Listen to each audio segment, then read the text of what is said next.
Famille, justice, enfance.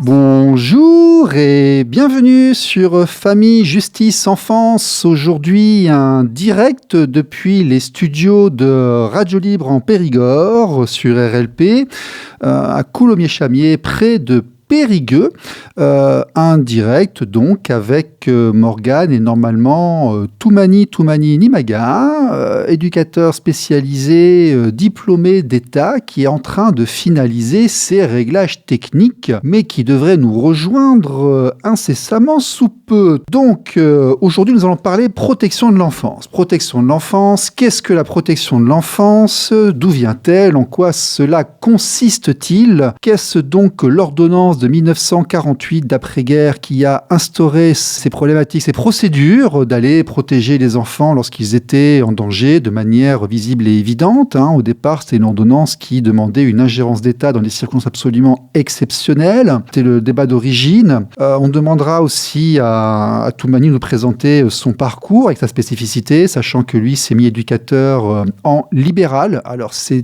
intéressant, j'en ai interviewé déjà quelques-uns ici dans le cadre de l'émission. Éducateur spécialisé en libéral, pourquoi ? Bien souvent, c'est pour ne plus dépendre de sa hiérarchie, d'être libre, et surtout pour compenser en fait les retards, les temps de traitement des services nationaux, en fait, les services publics qui parfois mettent, il n'y a pas de disponibilité immédiate, donc aller voir quelqu'un en libéral, c'est quelqu'un qui est disponible plus rapidement.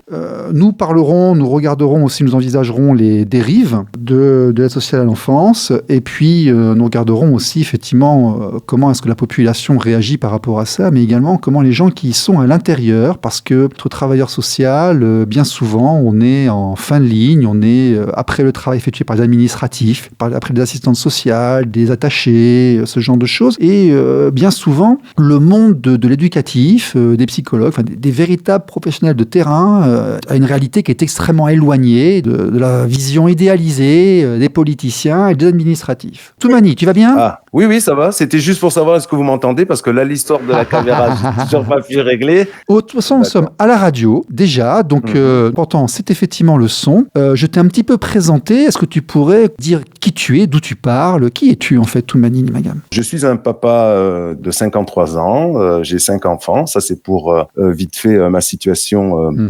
on va dire sociale. Et après, professionnellement, ça fait plus de 30 ans que je travaille dans ce qu'on appelle l'éducation spécialisée. J'ai travaillé, par exemple, comme des foyers, ou ce qu'on appelle des lieux de vie aussi, des familles d'accueil, des associations qui présentaient des projets de prise en charge assez, on va dire, spécifiques, étaient expérimentales aussi.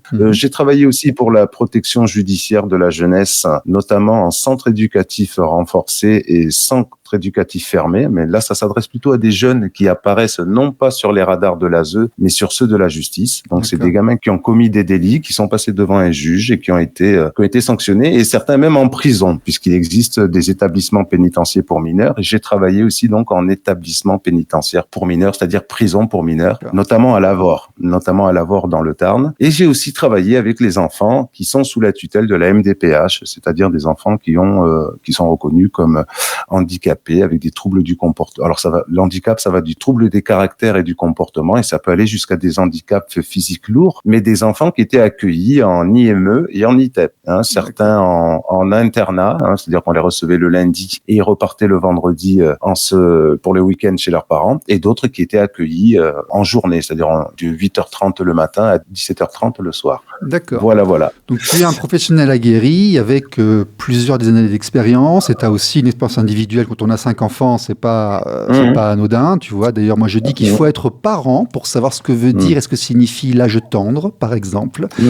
Ça ça, tu ne le sais que lorsque tu as pu avoir, lorsque tes enfants ont été dans l'âge tendre et l'ont quitté ensuite. Tu ne comprends la signification de ce mot-là que lorsque tu as été parent. Voilà, c'est une discussion que j'ai eue avec quelqu'un qui se reconnaîtra il n'y a pas très très longtemps. On se connaît, nous, depuis 2018, parce que tu as fait partie aussi des opérations d'équité parentale, de ce genre de choses.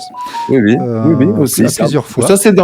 Mais ça, c'est plutôt, alors là, c'est pas dans le registre professionnel. Tu es aussi un militant. Tu es une personne engagée. Voilà. Tu es une personne engagée. Tu es un militant pour essayer d'améliorer ce que tu peux améliorer, essayer de faire une différence, comme on dit en langue anglaise. À ce titre, en tant que bénévole, comme tu viens de le rappeler, j'ai été à un moment donné sollicité par Équité parentale, notamment parce qu'on s'était fait remarquer avec SOS Papa dans le sud du Tarn, notamment lorsqu'on nous avions été sollicités par Raphaël Delpar, qui avait écrit un livre sur le combat des pères. Absolument. Raphaël Delpar qui nous apporte notre soutien, qui réalisera un documentaire dans quelques semaines. Grand bonhomme, et que nous avons reçu ici à Castres d'ailleurs pendant un week-end. Il était venu présenter son livre à une librairie. Oui, il est passé à la radio aussi.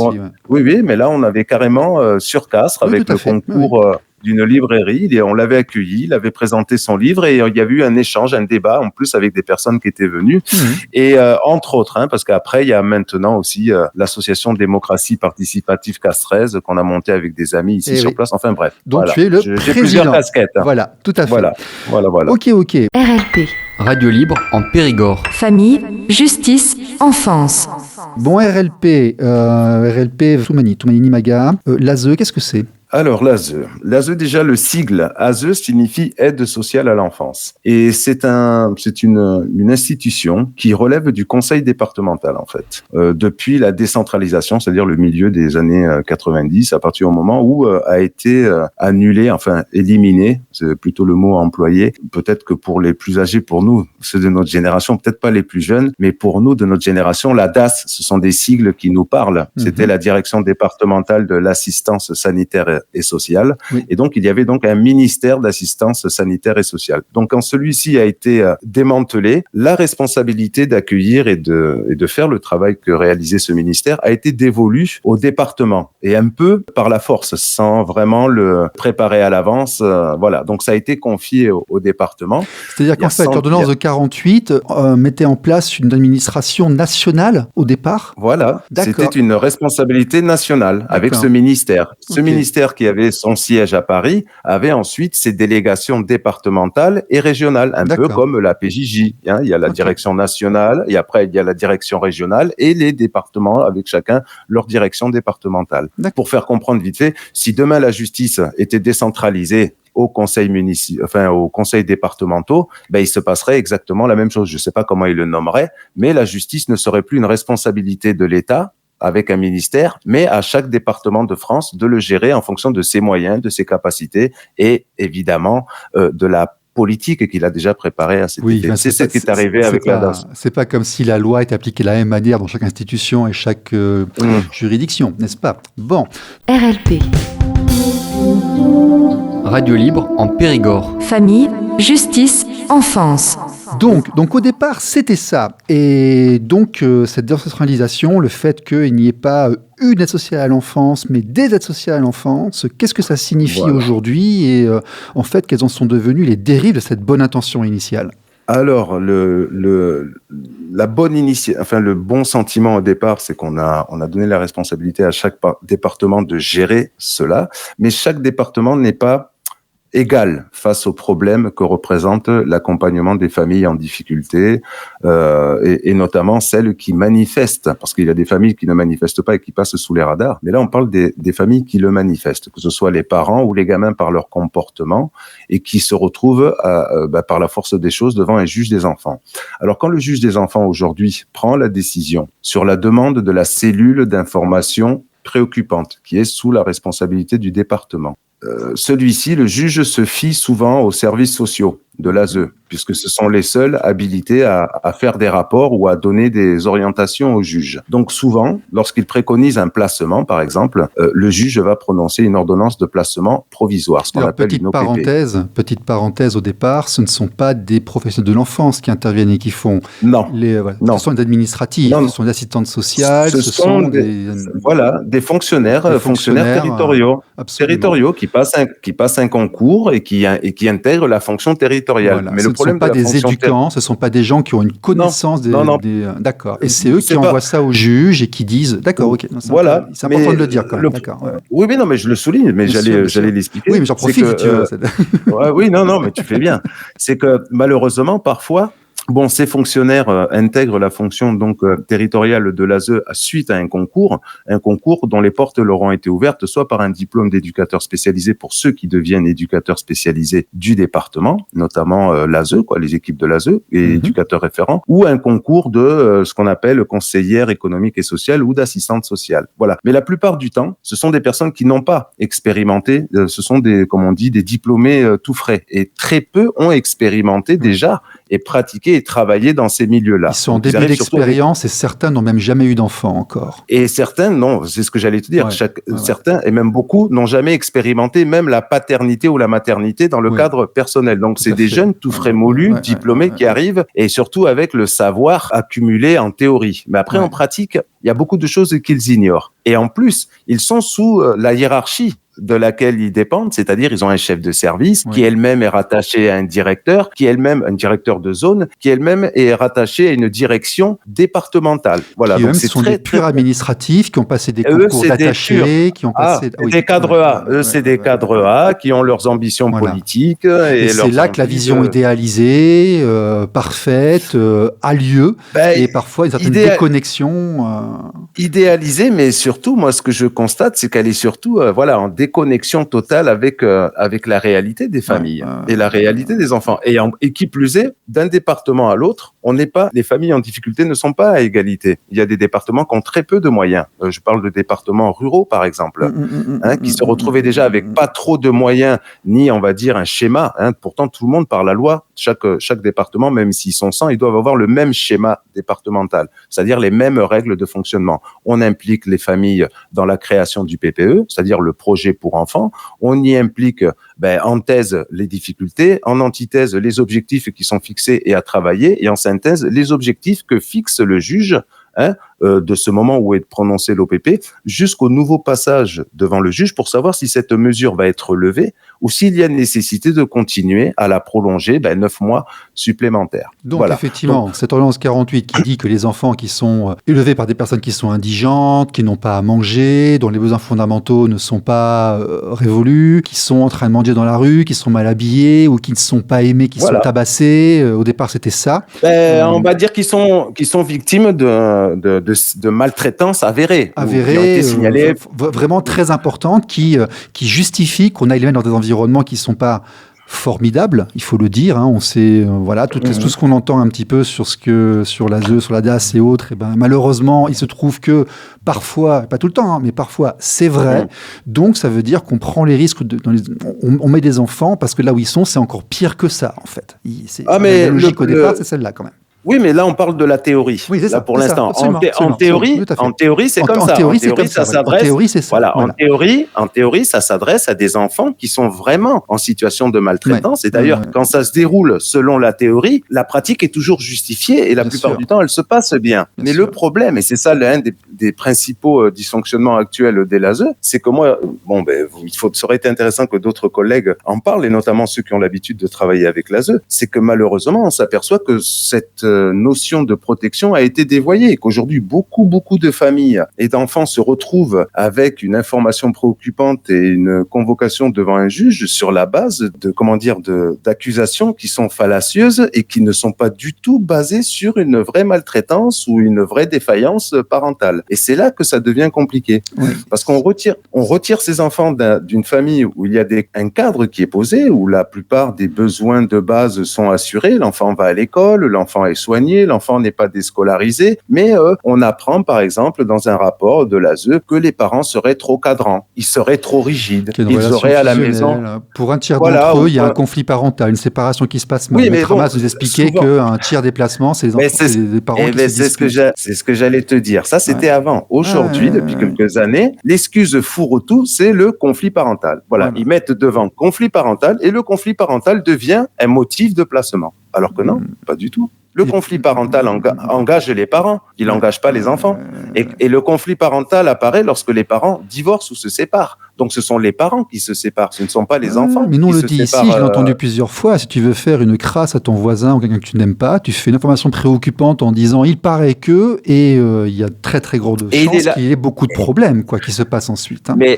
Et il est là le souci et le paradoxe. Le paradoxe, c'est que là, les services sociaux vont intervenir, vont venir prendre comme excuse le conflit parental qui serait la cause du mal-être des enfants, etc. Alors que les enfants, ils continuent à aller à l'école, ils n'apparaissent pas sur les radars de la justice. Quand ils peuvent même maintenir les liens avec les deux parents. Donc il n'y a que les parents qui, même parfois, certains, et ça quand je fais de la médiation familiale, c'est ce que j'essaye avec difficulté de faire comprendre à deux parents en conflit. Les enfants ne sont pas un enjeu. Les enfants ne sont pas non plus un outil qu'on utilise ou qu'on aliène ou qu'on essaye de monter contre l'autre pour gagner la bataille. Il faudrait le graver à l'entrée des bureaux de GER. On divorce pas de ses enfants, on divorce du parent. Voilà, l'enfant. Donc, et moi, j'ai des parents, des fois, ils réagissent à ce moment-là parce que je leur dis, parce que faites attention, vous courez le risque que cette guerre que vous êtes en train de vous mener soit utilisée par les services sociaux comme excuse. Et là, c'est tous les deux qu'allez vous retrouver sans les enfants.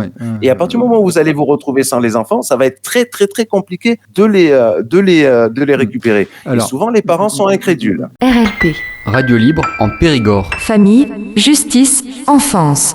Alors, effectivement, il y a un tiers, ce sont des conflits parentaux. Le deuxième tiers, ce sont des femmes battues. Comme disait Maître Hamas, c'est à double punition. Non seulement elles ont pris des coups, mais en plus, comme l'enfant n'aurait pas été protégé, lui, il est placé aussi. Il y a les handicapés. Mais surtout, le problème qu'on a, c'est qu'on a des politiques qui disent que les instructions de l'Europe aussi, qu'il faut absolument protéger les enfants. Ils ont raison d'ailleurs de protéger les enfants contre l'inceste, contre les violences et autres. Donc, on a des jeunes qui sont assez peu formés, qui vont aller au moindre signal, à la moindre information, aller remplir des papiers. Et puis, il faut le savoir, en fait, ils viennent chez vous durant 1 heure, 1h30. C'est assez court, en fait. Et puis, l'impartialité n'est pas tellement faite.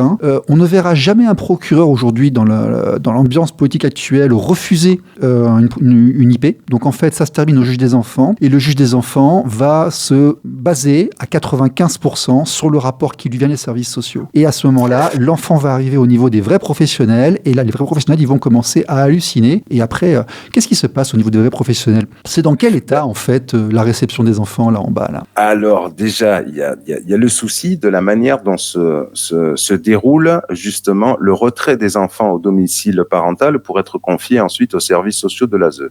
Parce qu'on soit bien clair. Normalement, ça se passe en audience. Même quand il y a un signalement classique, normalement, la cellule d'information préoccupante, elle saisit le juge des enfants en lui signalant, voilà, on nous a alerté sur une potentielle situation concernant des gamins en danger. Donc, à ce moment-là, le juge des enfants convoque les parents dans son bureau. Il donne une date d'audience où les parents sont conviés avec les enfants.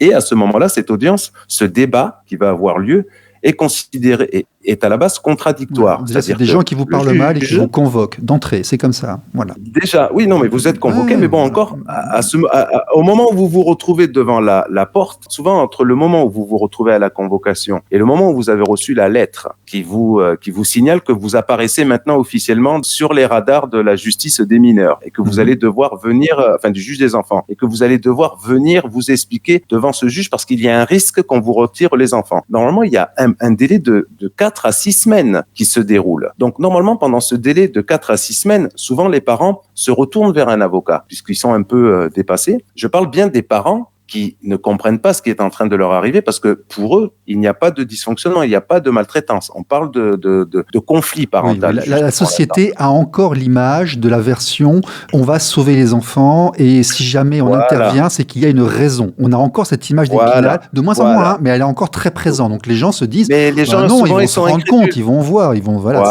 mais souvent les gens, mais moi je peux pas en vouloir aux gens, mais non, d'être incrédules quand ils entendent ça avec l'image qu'ils se font de ces services. Mais on idéalise. Comme on idéalise la justice, mais bon, entre l'idéalisation de la justice qu'on se fait et la réalité de la justice quand on y a affaire, bon, je pense qu'il y a un océan qui sépare, ces deux sentiments. De plus en plus, tout à fait. Voilà. Et là, il s'agit de parents donc qui, normalement, en théorie, ont donc le droit de solliciter un avocat qui va pouvoir venir les accompagner et préparer la défense des parents durant le débat contradictoire sur la base d'un rapport qui doit être communiqué à la famille. Ça, c'est la théorie. Mais en pratique, souvent, quand les parents se retrouvent 10 minutes avant de rentrer dans le bureau du juge, c'est là que la partie adverse, c'est-à-dire les services sociaux, font transmettre à l'avocat le rapport qu'elles vont utiliser maintenant dans un quart d'heure avec le juge et sur la base duquel elles vont demander le placement des gamins. Et encore, moi j'ai des témoignages qui disent qu'au bout de plusieurs années, ils n'ont jamais réussi à avoir les rapports. Ben ça déjà c'est une défaillance et rien que pour ça je ne comprends pas parce que rien que pour ça il pourrait y avoir vice de procédure et donc un juge il devrait casser la décision prise d'un juge dans ces conditions-là. La famille n'a pas eu ses droits. Il casse pas. Mais là c'est un autre problème parce que normalement c'est pas un juge des enfants qui va se désavouer lui-même. Donc normalement il devrait y avoir un enfant, autre. Il désavoue jamais. Effectivement, parce qu'il est 22 là, et puis on recreusera tous ces thèmes-là après ensuite sur Facebook. Oui, parce que là tu vois, à 29, 30, on est obligé de rendre l'antenne, donc on le recreusera ensuite. Là, en fait, ce qu'on est en train de dire, c'est qu'il y a des abus de pouvoir qui se mettent en place, des dérives, des machines un petit peu folles, parce qu'il nous reste deux thèmes à aborder. C'est premièrement comment on se défend de ces gens qui sont censés défendre nos enfants, mais ensuite il faut qu'on parle aussi de la vie de ceux qui y travaillent, parce que c'est aussi une notion qui est importante, parce qu'ils sont critiqués de tous les côtés. RLP. Radio libre en Périgord. Famille, justice, enfance. Déjà, est-ce qu'on a des recours contre ces gens qui viennent nous voir parce que l'école a dit que l'enfant dormait, ou alors que votre ex-conjoint ou conjointe a dit que ci ou cela, ou que quelqu'un a commencé avec... Comment on se défend ? Tout est possible. On se défend de ça avant la prononciation de l'ordonnance de placement provisoire. Voilà, c'est donc avant. Provisoire, c'est un an, c'est ça ? Souvent, c'est une année scolaire. Voilà, de 9 à 12 mois. Voilà. Ça peut aller de 9 à 12 mois. Et normalement, chaque fin de placement, c'est-à-dire tous les 9 mois ou les 12 mois, la famille, les services sociaux et les enfants concernés vont se retrouver devant le juge pour savoir si le juge, en fonction du rapport qui va être présenté par les services de l'ASE, la situation a évolué de façon positive, donc il peut procéder à une main levée et un retour des enfants à la maison. C'est ça le but d'une ordonnance. Ça s'appelle ordonnance de placement provisoire. C'est-à-dire qu'à partir du moment où c'est prononcé, il y a toujours cette possibilité du retour des enfants à la maison. Parce que moi, une fois, ça m'est retrouvé devant le juge où je voyais dans un dossier où systématiquement, depuis 7 ans, la mesure était automatiquement reconduite comme un contrat de location. Donc moi, j'ai posé la question. Là, le gamin avait 11 ans, il en a 17. Dans un an, en fait, ça n'aura pas été une ordonnance de placement provisoire, ça aura été une ordonnance de placement permanente jusqu'à sa majorité. Et c'est pas ça, une ordonnance de placement provisoire.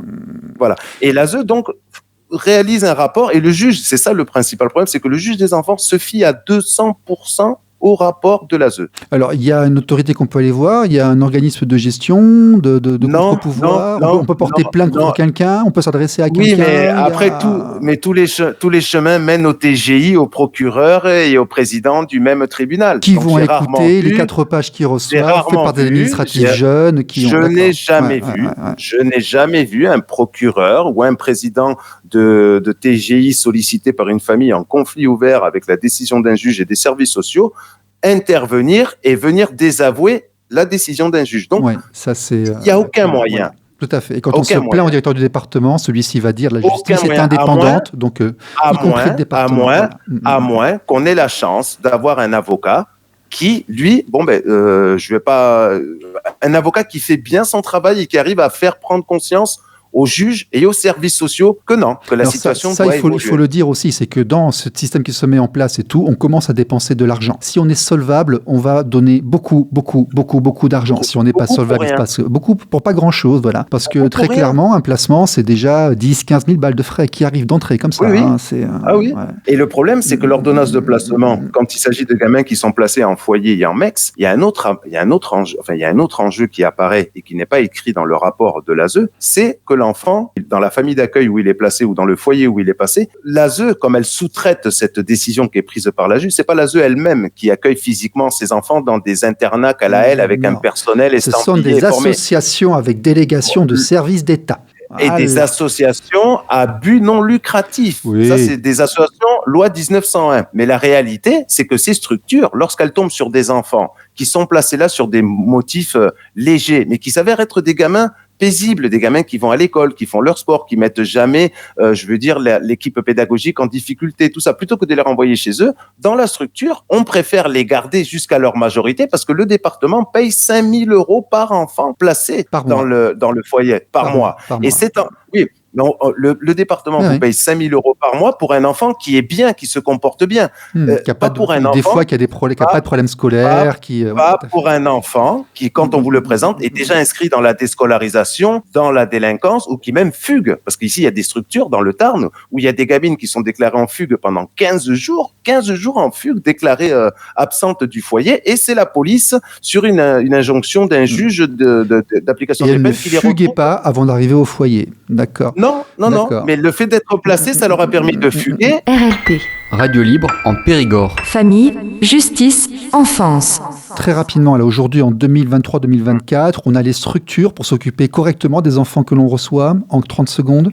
Non, c'est le désastre. Non, c'est les reportages qu'on voit à la il y a un télé, problème. c'est vrai. Mais c'est comme les prisons, il y a un problème de place. Parce qu'aujourd'hui apparaît un nouveau phénomène, les MNA, les mineurs non accompagnés. Mhm. Ces adultes immigrés qui viennent d'autres horizons et qui pour beaucoup sont plus proches des 18-19 ans que des 12-13 ans. Donc ces mineurs non accompagnés, reconnus pareil toujours par le juge des enfants comme un mineur, à partir de ce moment-là, même s'il est arrivé de façon illégale dans le département, il est pris en charge dans les mêmes structures. Moi, j'ai travaillé dans des structures où vous avez des petits gamins de 12 ans, retirés à leur famille sur des sujets faillacieux, qui se retrouvent à cohabiter avec des jeunes hommes qui arrivent de je ne sais quel horizon et qui sont là avec eux sous le même toit. Voilà, Et donc, ça devient un on peu- met ensemble les enfants qui ont un trouble passager et autres, on ne renforce pas les Voilà. familles et on mélange ensuite les vrais enfants à Avec problème, les MNA. les vrais enfants en danger. Enfin, vraiment, tout ce petit monde-là se retrouve ensemble et va grandir ensemble dans des endroits. Ok. Oui, mais Alors- il y a encore un truc plus Oui, mais attends, pervers, si je peux me il- permettre vite fait. On rend l'antenne dans une minute. Vas-y. D'accord. C'est que souvent, maintenant, il y a même des structures où elles vont jusqu'à, dans certains cas, renvoyer les petits-enfants nationaux chez eux ou dans une structure équivalente pour privilégier l'accueil des MNA. Pourquoi ? Parce que le département paye plus cher un prix de journée pour un MNA que vous avez dans vos effectifs que pour un mineur national. C'est-à-dire qu'en fait, ils vont payer plus cher pour un immigré que pour un enfant du coin, et l'enfant Oui. du coin va se retrouver Oui. à l'hôtel ou dans un camping ou ce genre de choses. À donc on privilégie. l'hôtel ou dans une famille d'accueil ou même parfois, comme Et ça, il c'est manque pas de une place, légende, comme la ça, c'est vraiment comme preuve de ça. Non, c'est pas une légende. D'accord. Vous avez des préfets qui sont obligés de réquisitionner des hôtels. Toumani, tu as Parce 15 qu'il n'y a pas secondes. de place. Travailler, être éducateur, très souvent, c'est un chemin de croix, c'est vraiment une vocation et autres. Travailler à l'ASE aujourd'hui, ça fait quoi ? Comment on se sent ? Je pense qu'on doit se sentir comme se sent quelqu'un entre un marteau et une enclume. Voilà, le marteau de l'administration dans laquelle vous travaillez et l'enclume de votre conscience qui vous dit que vous n'êtes pas en train de faire les bonnes choses. Donc ça, c'est quelque chose que je ne souhaite pas à tout le monde et c'est très compliqué. Il faut C'est être très fort compliqué. pour le faire, il faut être extrêmement fort Oui. pour le faire, parce que Oui, il faut être fort et puis il faut surtout oser affronter sa hiérarchie. oui, et parce qu'à Parce chaque fois que je me rapproche du terrain, moi je me rends compte que d'accord, certes, il y a des gens qui sont pas bien, mais je rencontre aussi beaucoup de gens qui veulent vraiment faire leur boulot, tu vois, et puis et franchement, c'est pas simple, hein. Dans l'environnement dans lequel ils sont, franchement, c'est pas facile, hein. Ok. Non, mais c'est pour ça que je pense que le mieux, ce serait une intervention extérieure et Ok. neutre pour les Ok. soulager à eux Je aussi. rends l'antenne, je lance le générique de fin et on se retrouve ensuite sur Facebook pour les questions. Au revoir tout le monde, à la semaine prochaine. Au revoir. À bientôt.